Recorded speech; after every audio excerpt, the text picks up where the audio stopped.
All right. Well, it's wonderful to see so many of you here. And can I just see a show of hands? How many of you are here for the first time? Yeah, I thought that I was seeing a lot of people I hadn't seen before. That's great. How many of you are pretty much brand new to Buddhism? Okay, good. Well, you know, I probably shouldn't be surprised to see a lot of people here. I picked this up this week at Publix. And those of you who can't see it, it's a Time magazine special edition on mindfulness. So it's a really hot, and I haven't read very much of it yet, so I'm not recommending it, but I'm just saying mindfulness is a really hot topic these days. And there's good reasons for it. It's really helpful practicing mindfulness and meditation.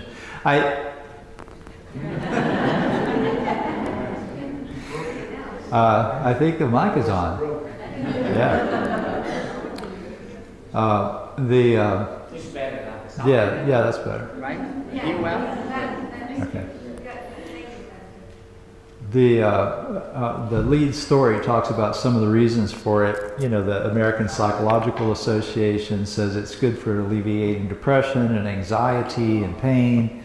Mindfulness practice can shrink the brain's sort of fight or flight center. There's a network of the brain that's always looking for trouble and ready to kick in and create stress at a moment's notice. There's been a lot of research into mindfulness and meditation in recent years that really some of it wasn't even possible till 15 or 20 years ago. And the writer of this story says he got interested in mindfulness and meditation to help with migraines and panic attacks and things like that. So a lot of people are coming to places like this to learn practices like we're going to talk about today, who may not be particularly interested in adopting a new religion or anything like that, but they want to learn some of these practices that help them live better lives and be more comfortable and less stressed and so on. And that's fine. We're totally okay with that. So it's a big subject, and we only have a few hours together. So I'm hoping that today I can give you something that you can take away and start practicing and sort of approaching this. In the last 20 years or so, because of people like Jon Kabat-Zinn, who was a doctor, who discovered when he was on a meditation retreat with Vietnamese Zen master Thich Nhat Hanh, that when he was meditating, his chronic back pain stopped bugging him. And so he started teaching meditation in pain management clinics in Boston. So we start to find that meditation and mindfulness practice, which are two very closely related but somewhat different things, and I'll go into that over the course of the day, really increases our ability to deal with stress, improves our ability to focus and pay attention, has a lot of health benefits, actually strengthens your immune system, and people who meditate can lower their blood pressure, things like that. There's the whole emotional intelligence movement where people are encouraged learning to be more empathetic and to be a little bit more selective in their responses to stressors and that kind of stuff. And meditation helps with that. And basically, practicing meditation the way we're going to do it today helps you to be more selective in what you react to that arises in your mind, that comes into your consciousness from outside and so on. Gives you a chance to kind of create some space between input and your response to input. And that's really one of the key factors that makes it useful in terms of day-to-day life. It's not necessarily a religious activity. One of my best friends is a Baptist minister who's in hospice care, and he asked me to come over and teach him how to meditate at this point in his life. And he's going to remain a Baptist minister, and that's okay. It's not a way to escape, but it is a way to train the mind. When I read about mindfulness or talk to people about mindfulness and meditation, sometimes it reminds me a little bit of that old story. I'm sure you've all heard about the group of old blind monks who encounter an elephant for the first time. And one of them grabs its leg and says, "Oh, an elephant's like a big tree." And another one touches its side and says, "No, an elephant's like a boulder." And another one touches its ear and said, "No, an elephant's like a big sail." And another one's holding onto its trunk and goes, "I don't know what you guys are messing with, but this is a big snake." Mindfulness can seem kind of like that when you first come to it, because there's a lot of different facets of it. And they're all interrelated. So it can be a little confusing, but we'll kind of try to give you sort of a sketch of an entire elephant today. You're not going to walk out of here with an elephant of your own, but at least you'll have enough that you kind of know what it is and you know how to start working with it. So meditation and mindfulness practices are ways of training the mind. We're training our minds very much the way an athlete would train the body, or a musician trains to perform, things like that. We're learning to be calmer and clearer and less reactive. So with a sport, you might train yourself to have certain strengths and skills. And the same kind of approach applies to the brain and to the mind and mindfulness practice. So you might experience a transformation today. I won't say you won't, but the greater transformation happens over a period of time as you practice some of the skills we're going to work with today. So, and as we work with this, as you practice this, it'll increase your sort of mental stamina, your capacity to withstand negative experiences like stress and loneliness and sadness and things like that. And then really can help you live your life regardless of what your life entails. When Americans talk about meditation, a lot of times they talk about a lot of different things like guided relaxations and affirmations and that kind of stuff.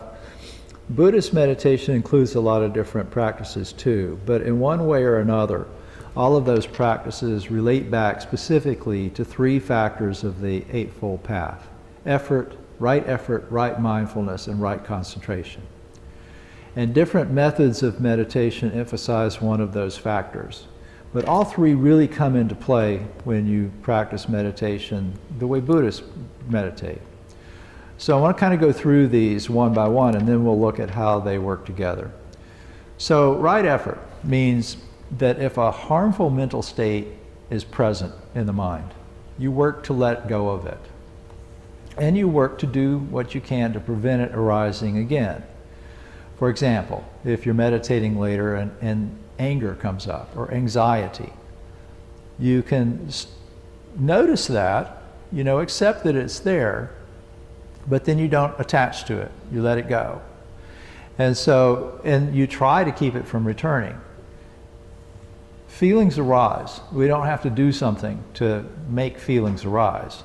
But we can if we want to. If we want to get angry, we know what kind of thoughts to think so we can get angry. So we avoid doing those sort of willful actions when something like that comes up. If you don't have helpful mental skills like compassion and goodwill, those are actually mental skills and they're helpful, they make us happier, then there are ways to cultivate that in meditation. So from the standpoint of right effort, meditation practice is kind of a two-part process. We're letting go of things that we don't need, and we're cultivating things that lead to happiness. We drop things that hinder our spiritual progress to make room for things that allow our spiritual lives to grow and deepen. Some of you know, the newcomers don't, but some of you know that I go to a state prison once a week, Tomoka Correctional Institution, which is outside of Daytona Beach. And I sit with a group of about 20 or so Buddhist inmates there. And so one day when I was at the prison, an inmate came over to say goodbye. And this was a very happy goodbye. I like it when they get out. And he was getting out, and he just wanted to talk to me and thank me and talked about what he had learned from the meetings. And he said something really interesting that stuck with me ever since. This was several years ago.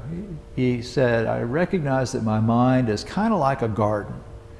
He said, I have to be careful what I plant in my garden, because whatever I plant, whatever I take care of, that's what's going to grow. So meditation is like that. As you go through life, you're planting seeds. When you do a good action of body, speech, or mind, you're planting a good seed. When you do a not so good action of body, speech, or mind, when you do something harmful or mean, then you're planting a bad seed. And so you want to plant fruits and vegetables and not plant weeds, right? You want to plant the things that will, when they ripen, they will be helpful to you, and not plant the things that just take up a lot of space and suck all the nutrients out of the ground. So attachment to your ego is a big weed. You're not going to have much luck making spiritual progress if you're clinging to an idea of self. You have to make room. You have to weed out some of the ego attachment before you can get very far. And so this is partly why the Buddha didn't usually start out teaching people advanced meditation practices. He'd teach them about virtues like generosity and ethical restraint first. Are you going to talk about the Eightfold Path later? What? Are you going to talk about the, you're going to talk about the Triple Gem? Okay. Sorry.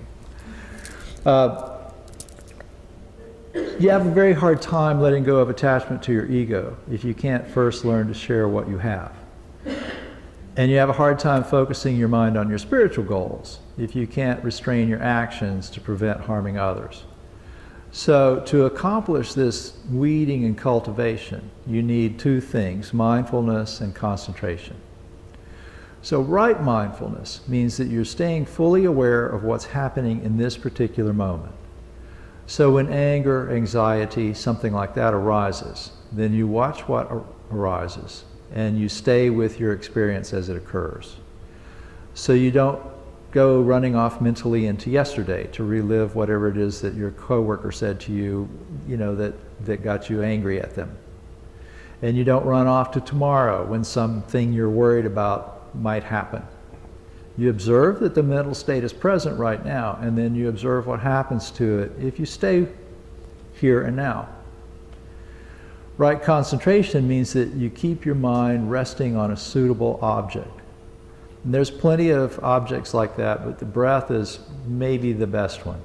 Breath, which we're going to work on mindfulness of breathing today. And the reason for that is that, well, the breath is always with us. Is anybody here that doesn't breathe? Right? We're all breathing. So you don't have to have any special equipment for it or carry any paraphernalia around. You've always got your breath with you, but also it gives you a whole lot of insight into what's going on in the relationship between your mind and your body. When you're tense, you tend to tighten up your abdominal muscles, and your breath is all up here in your chest, and it's short and it's agitated. When you're calmer, your abdominal muscles relax, your breath can come and go. And if you want to calm your mind, you can make that happen. You can relax your belly and let your breath come and go, and that will have a calming effect on your mind. So they're very closely related. If you calm one, you calm the other. So these three things, effort, mindfulness, and concentration, really work together. They support one another. In order to abandon what arises, you have to be mindful and notice what arises. And you have to bring your attention back to your meditation object, and that's concentration. As the mind becomes calmer, it becomes easier to stay with this, with whatever mental phenomena come and go. And so this enhanced awareness leads to insight over time. And then as insight develops, then hindrances like attachments and anger and aversion, things like that, start to loosen their hold on us. And things like compassion and serenity can grow deeper. So sometimes somebody will tell me that they meditate, and when I ask them, okay, well, what do? They say, oh, I just sit and let my mind go all over the place. Well, that's an okay thing to do once in a while. I like to go for a walk in the woods sometimes, just let my mind wander, and it's not a bad way to engage in problem solving occasionally. But that's not really what we're trying to do. We really are trying to train the mind to go where we want it to go. Not just to go all over the place, but to go someplace helpful. And so there are a lot of different ways that you can do that. Almost every Buddhist tradition includes breath meditation as part of its process. So we're going to mainly work with that today. There's nothing wrong with some of the other things you'll encounter. If you've been doing a guided relaxation that involves floating through the clouds and over a field of daisies or whatever, and that relaxes you, use that when you want to relax. But if you want to train your mind, then go to something that is boring, like your breath, but will actually be better for you over the long run because it gives you more insight into what's going on in the here and now. So it's not just a relaxation technique. I'll tell people sometimes, oh, I'm going to a meditation retreat, and they'll go, oh, that'll be so relaxing. Actually, meditation is work. You should expect sometimes for it to be quite a lot of work. Meditation itself can be very calming and relaxing, but it's not always. So when you're agitated during meditation, welcome that, because you're learning more about your mind that way. And by doing that, then you develop the capacity for really deeper relaxation and deeper calmness that comes when we teach our minds to stop imprisoning us with clinging and ego attachments and things like that. So we don't just stop worrying by distracting ourselves from our worry. We really look deeper into our worry and what causes it and uproot it at the source. So you notice when we came in, I didn't launch right into a description of meditation. And there's reasons for that. You kind of have to prepare the soil for a garden if you want anything to grow in it. So when we come in, we offer incense, which is a great way to remind ourselves that letting go can have a greater reward than clinging. We could just pass out sticks of incense to everybody and you could go, oh look, I've got a stick of incense. But when we let go of it, and the smoke rises and it merges with the atmosphere, we all benefit from it.